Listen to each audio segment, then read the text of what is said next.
जय श्री राम दोस्तों, कैसे हैं आप लोग। आशा करती हूँ आप लोग स्वस्थ होंगे, खुश होंगे। दया के इस तत्व को भली भांति समझने के लिए यहाँ एक दृष्टांत बतलाया जाता है, जो कि इस प्रकार है।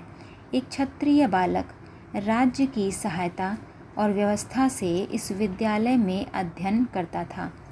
उसके माता पिता उसे सदा यही उपदेश दिया करते थे कि इस देश के राजा उच्च कोटि के ज्ञानी योगी महापुरुष हैं। वे हेतु रहित प्रेमी और दयालु भी हैं। उनकी हम लोगों पर बड़ी भारी दया है।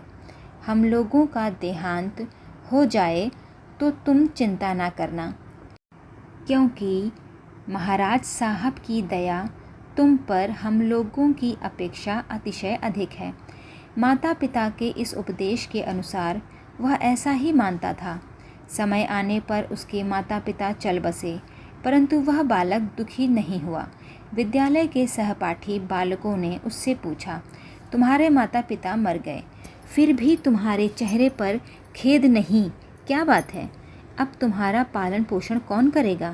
क्षत्रिय बालक ने कहा, मुझे शोक क्यों होता है, क्योंकि मेरे माता पिता से भी बढ़कर मुझ पर दया और प्रेम करने वाले हमारे परम हितैषी महाराज साहब हैं।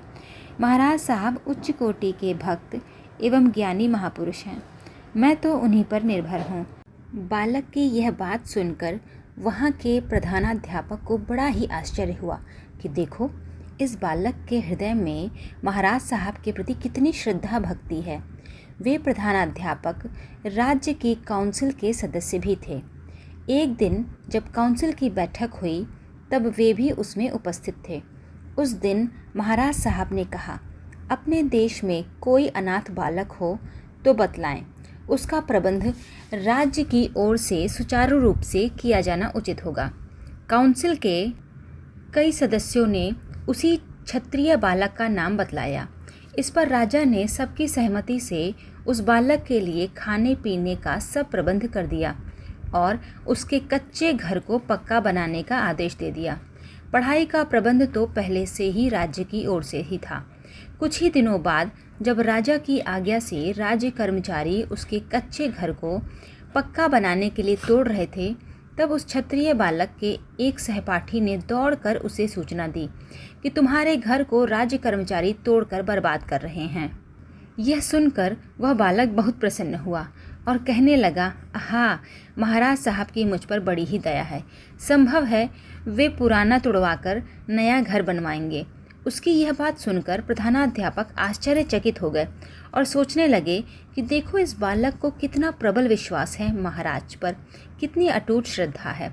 पुनः जब दूसरी बार काउंसिल की बैठक में प्रधानाध्यापक सम्मिलित हुए तब राजा ने यह प्रस्ताव रखा कि मैं वृद्ध हो गया हूँ, मेरे संतान भी नहीं हैं, अतः युवराज पद किसको दूँ, इसके योग्य कौन है?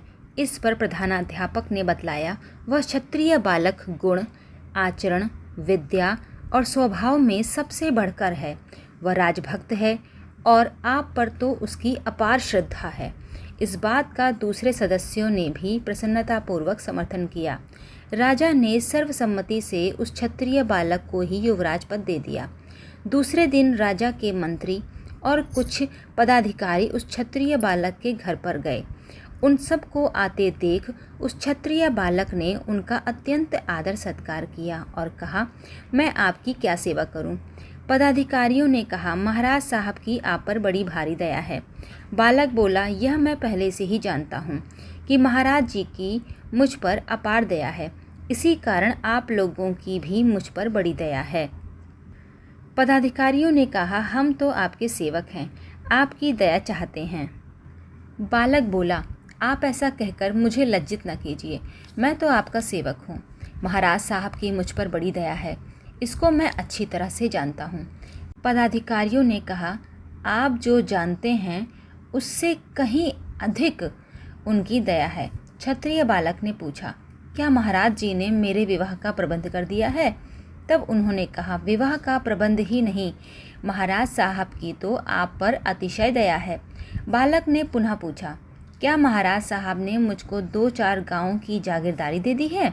पदाधिकारियों ने कहा, यह तो कुछ नहीं, उनकी आप पर जो दया है उसकी आप कल्पना भी नहीं कर सकते। इस पर बालक ने निवेदन किया, उनकी मुझ पर कैसी दया है, इसे आप ही कृपा करके बतलाएं। उन्होंने कहा, आपको महाराज साहब ने युवराज पद दे दिया है, इसलिए हम आपकी दया चाहते हैं। लड़के ने कहा, क्या यह सच्ची बात है?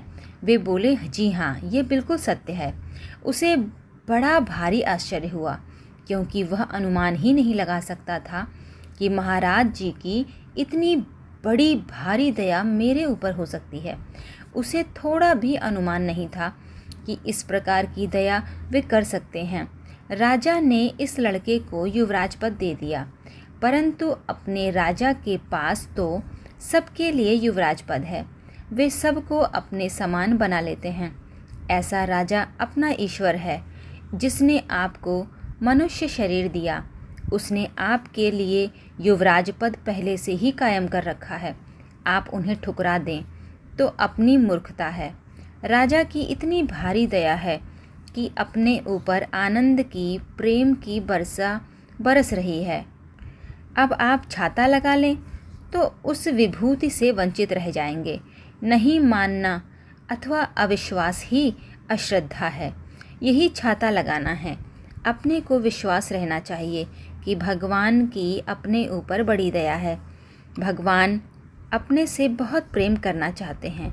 आप उनसे हाथ बढ़ाकर मिलना चाहें तो वे निकट खड़े दिखेंगे, मिलने के लिए उत्सुक हो रहे हैं, ऐसे दिखेंगे। किंतु आपका भगवान में विश्वास होना चाहिए, आपकी श्रद्धा होनी चाहिए। इस दृष्टांत को अध्यात्म विषय में यूँ घटाना चाहिए कि भगवान ही ज्ञानी महापुरुष राजा हैं, श्रद्धालु साधक ही क्षत्रिय बालक है, उपदेश देने वाले गुरुजन ही माता पिता हैं, सत्संगी साधक गण ही सहपाठी बालक हैं, भगवत प्रेमी महापुरुष ही काउंसिल के सदस्य प्रधानाध्यापक हैं। राज्य की ओर से बालक के खान पान का प्रबंध कराए जाने को लोक दृष्टि से अनुकूल परिस्थिति की प्राप्ति और घर तोड़वाए जाने को लोक दृष्टि से प्रतिकूल परिस्थिति की प्राप्ति समझना चाहिए तथा इन दोनों में बालक के द्वारा राजा का मंगल विधान मानकर प्रसन्न होने को एक घटना में भगवान का मंगलमय विधान मानकर प्रसन्न होना समझना चाहिए। बालक का राजा को सुहद मानकर उन पर निर्भरता, श्रद्धा और विश्वास करना ही भगवत शरण गति का साधन समझना चाहिए। इस दृष्टांत से हम लोगों को यह शिक्षा लेनी चाहिए कि हम लोग अपने ऊपर भगवान की जितनी दया मानते हैं, भगवान की दया उससे कहीं बहुत अधिक है हम पर। भगवान की हम पर इतनी दया है कि उसकी हम कल्पना भी नहीं कर सकते। यदि हम उस दया को जान जाएं तो क्षत्रिय बालक की भांति हमें इतना आनंद और प्रसन्नता हो कि उसकी सीमा ही ना रहे। फिर हमें अपने आप का भी ज्ञान ना रहे। अतः हमें स्वेच्छा, अनिच्छा या परेच्छा से जो कुछ भी प्राप्त हो उसे भगवान का दयापूर्ण मंगलमय विधान समझकर और अपने द्वारा होने वाली क्रियाओं को भगवान का काम तथा भगवान की परम सेवा समझकर हर समय भगवान को याद रखते हुए आनंद में मग्न रहना चाहिए। इस प्रकार भगवत भक्ति के साधन से साधक के चित्त में प्रसन्नता, रोमांच और अश्रुपात होने लगता है। हृदय प्रफुल्लित हो जाता है, वाणी गदगद हो जाती है तथा कंठ अवरुद्ध हो जाता है। किंतु मनुष्य जब साधन करते करते सिद्धावस्था में पहुंच जाता है, भगवान को पा लेता है, तब वह आमोद, प्रमोद, हर्ष आदि से ऊपर उठकर परम शांति और परम आनंद को प्राप्त कर लेता है।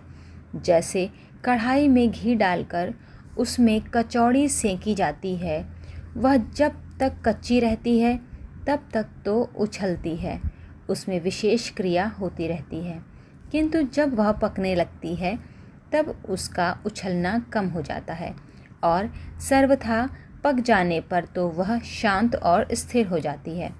ठीक इसी प्रकार साधना करते करते समय साधक में जब तक कच्चाई रहती है तब तक वह साधन विषयक आमोद प्रमोद में उछलता रहता है। एवं उसके रोमांच, अश्रुपात और कंठावरोध होता रहता है।